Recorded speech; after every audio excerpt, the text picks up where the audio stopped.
SSP convent school Jangipur Ghazipur के इस online class में आप सभी विद्यार्थियों का हार्दिक स्वागत है। Good morning to everybody. आज हम लोग क्लास 9 में पास्ट इंडेफिनिट टेंस का अध्ययन करेंगे। तो पास्ट इंडेफिनिट टेंस कल आपको जो है प्रेजेंट परफेक्ट कंटिन्यूअस टेंस जो बताया गया वह समाप्त हुआ। देखिए, जब आपको एक्टिव से पैसिव पास्ट इंडेफिनिट का बताया जाएगा उससे पहले आपको प्रेजेंट परफेक्ट कंटिन्यूअस टेंस का भी एक्टिव से पैसिव बता दिया जाएगा। इसका प्रयोग अनकॉमन है, मतलब न के बराबर है, लेकिन ये नहीं कहेंगे कि प्रेजेंट परफेक्ट कंटिन्यूअस टेंस का एक्टिव से पैसिव नहीं बनता है। ज़रूरत पड़ने पर बताए गए नियम के अनुसार बनेगा। आज आप पास्ट इंडेफिनिट टेंस के अफर्मेटिव का अनुवाद बनाना जो है सीखेंगे।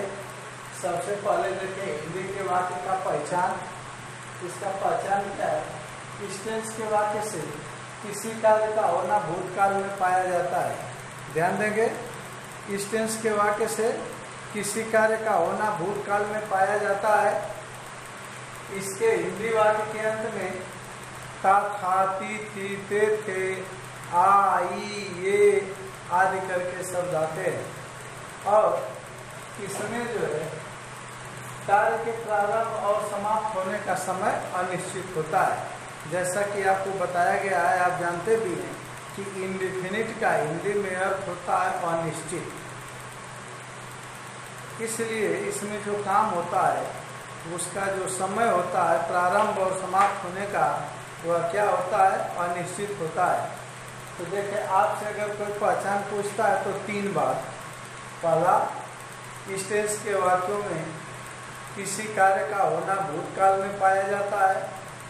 दूसरी बात, इस टेंस के वाक्यों के अंत में था, थी, थे, आ, ई, ए आदि करके शब्द आते हैं। और इसमें कार्य के प्रारंभ और समाप्त होने का समय अनिश्चित होता है। अब इसका जो अनुवाद करेंगे तो अनुवाद का जो नियम है वह क्या है? All subject plus main verb का सेकेंड फॉर्म।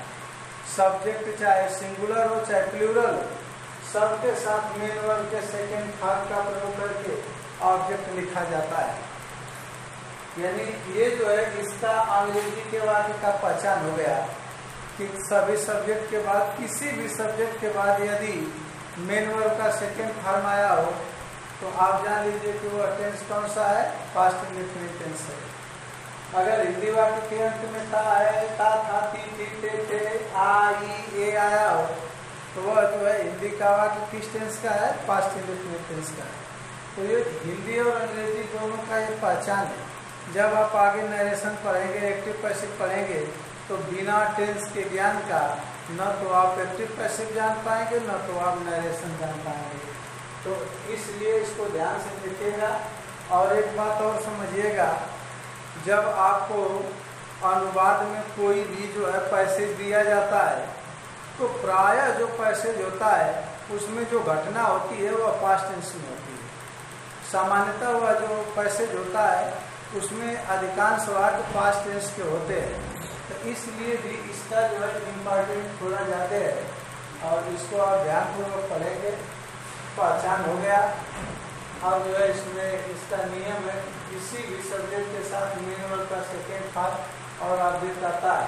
एग्जाम्पल दे लीजिए, उसने कल अपने पिता को पत्र लिखा, लेकिन अंत में आ गया और जो है यह काम भूतकाल में हुआ है। समय इसका निश्चित नहीं है कि जो है कब लिखा है और कब समाप्त हुआ। अब इसको बनाएंगे तो उसमें है तो ये लिख देंगे। अगर उन्होंने रहता तो दे लिख देते और सबके साथ मेन वर्ब का सेकेंड था तो राइट, रोट, रिटेन होता है तो रोट हो जाएगा, wrote a letter to father yesterday. देखिए, पास्ट टेंस में जो है कल के लिए स्टरडे का प्रयोग किया जाता है, फ्यूचर टेंस में टुमारो का प्रयोग किया जाता है, और प्रेजेंट में जो है वर्तमान में जो है होता ही नहीं, उसमें जो है कल शब्द नहीं आएगा। एक और एग्जाम्पल देख लीजिए, वह अपने भाई के साथ आगरा गई। आगरा गई, गई आ गया। अब इसका अनुवाद बनाएंगे तो क्या हो जाएगा, she went to Agra with her brother.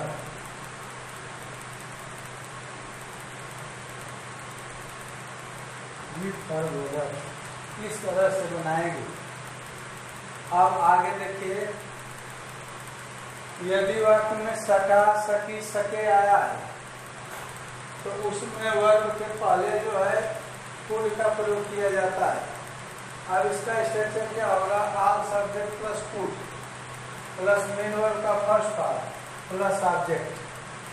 क्या होगा इसका, हिंदी वाक्य के अंत में सका है, सकी, सके, सका, सकी, सके आएगा। और अंग्रेजी का जो वाक्य होगा उसका स्ट्रक्चर होगा all subject plus could, main verb का फर्स्ट पार्ट फिर ऑब्जेक्ट। एग्जाम्पल देख लीजिए, कल मैं अपना पाठ याद कर सका, क्या हो जाएगा, I could learn my lesson स्टरडे।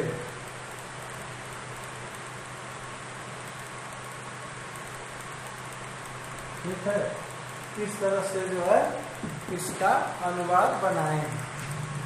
अब आगे आप इस टेंस का पास्ट इंडेफिनिट टेंस का नेगेटिव सेंटेंस देखेंगे। देखिए, यदि वाक्य में नहीं आया है, नहीं आया है तो सभी सब्जेक्ट के साथ डिड नॉट का प्रयोग करके मेन वर्ब के फर्स्ट फॉर्म तथा ऑब्जेक्ट का प्रयोग कर देते हैं। ध्यान दीजिएगा, यदि वाक्य में नहीं आया है तो सब्जेक्ट के बाद डिड नॉट, कोई भी चाहे सिंगुलर सब्जेक्ट हो चाहे प्लूरल, सबके साथ डिड नॉट का प्रयोग करके मेन वर्ब का फर्स्ट फॉर्म तथा ऑब्जेक्ट लिखते हैं। अगर वाक्य में डिड का प्रयोग हो गया तो केवल वर्ब के फर्स्ट फॉर्म आएगी। उदाहरण देख लीजिए, लड़कियों ने कोई मैच नहीं खेला तो क्या हो जाएगा, द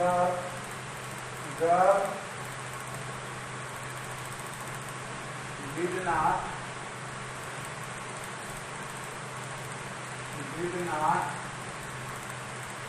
play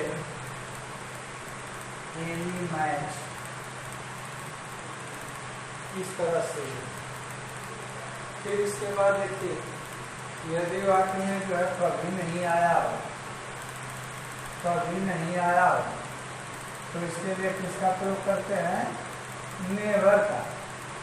नेवर का प्रयोग करेंगे, सब्जेक्ट के बाद कोई भी सब्जेक्ट रहेगा उसके बाद नेवर हो जाएगा और मेन वर्ब का सेकेंड फॉर्म आएगा। इस टेंस में अगर डिड नॉट आया है तभी जो है फर्स्ट फॉर्म लगेगा, अन्यथा हर समय सेकेंड फॉर्म लगेगा। तो इसका स्ट्रक्चर क्या हो जाएगा, all subject plus never plus main verb का सेकेंड फॉर्म प्लस ऑब्जेक्ट। जैसे देखिए, उन्होंने कभी झूठ नहीं बोला तो क्या हो जाएगा, they never told a lie, told a lie. इस तरह से जो है बनाएंगे। और देखिए, जो आपको पढ़ाया गया है उसी आधार पर आपको होमवर्क दिया जा रहा है। मेरा भाई विद्यालय पैदल गया, मैंने उसे एक पुस्तक दी, मैंने ताजमहल कभी नहीं देखा, उसने कभी किसी को गाली नहीं दिया, प्रधानाचार्य ने प्रार्थना पत्र स्वीकार नहीं किया। आप इस अनुवाद को बना लेंगे। Thank you very much.